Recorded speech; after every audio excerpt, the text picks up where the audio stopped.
Hey beauty babes. So today I'm gonna do a story time. I'm gonna do the story of like the first quinceanera and the last quinceanera I ever stood in. I got asked to stand in a bunch of quinceaneras and I always declined them, and this is the reason why.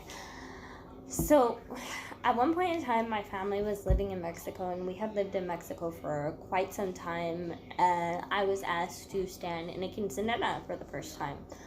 Well, let me just say that this quinceanera was like the most unorganized quinceanera ever. I think we had a total of 3 weeks to prepare to come up with our dresses, our hairstyles, all that stuff.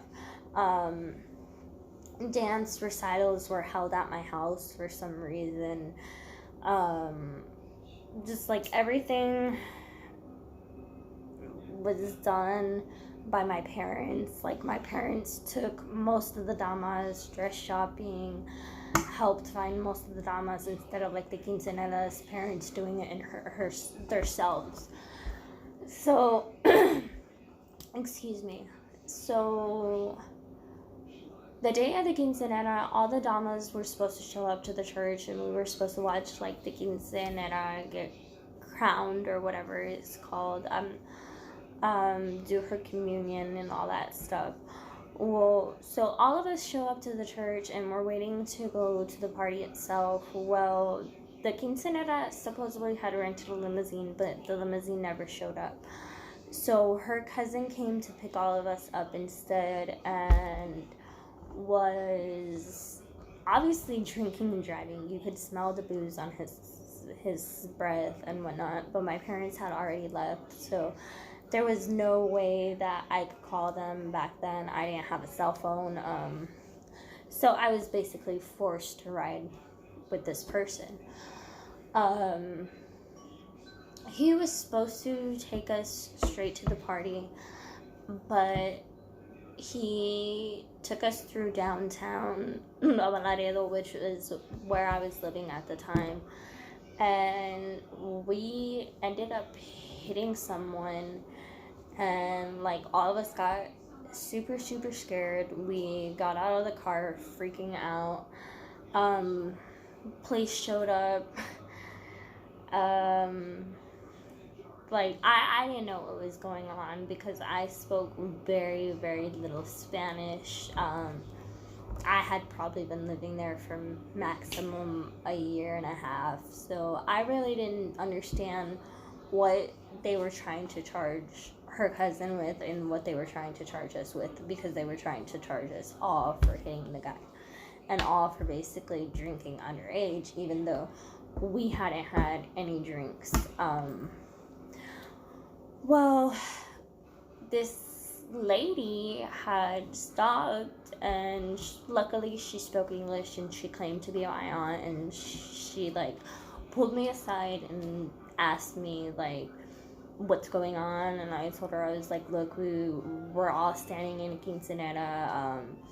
We were supposed to be on our way there, but he took us through downtown. We accidentally hit this guy, blah blah blah blah blah.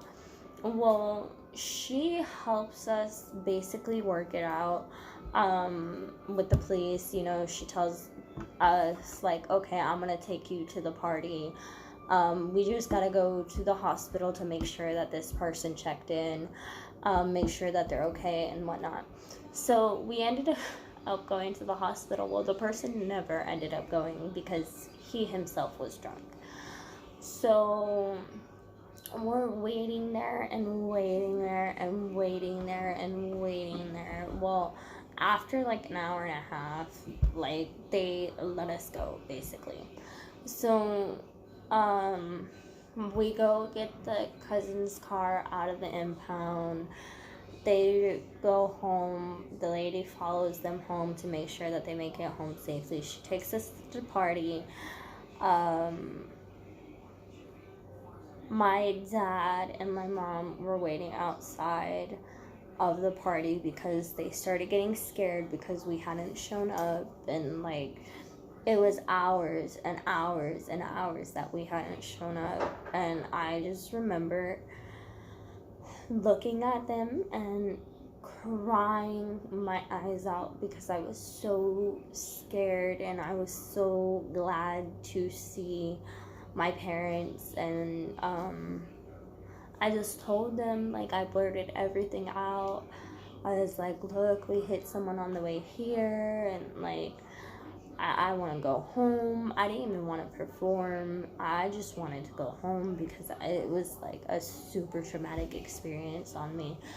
And, you know, my dad was like, it's okay, it's not your fault. Like, you didn't do it, you know, it's not your fault. Don't blame yourself, you know, like, just calm down. You have to go in and perform.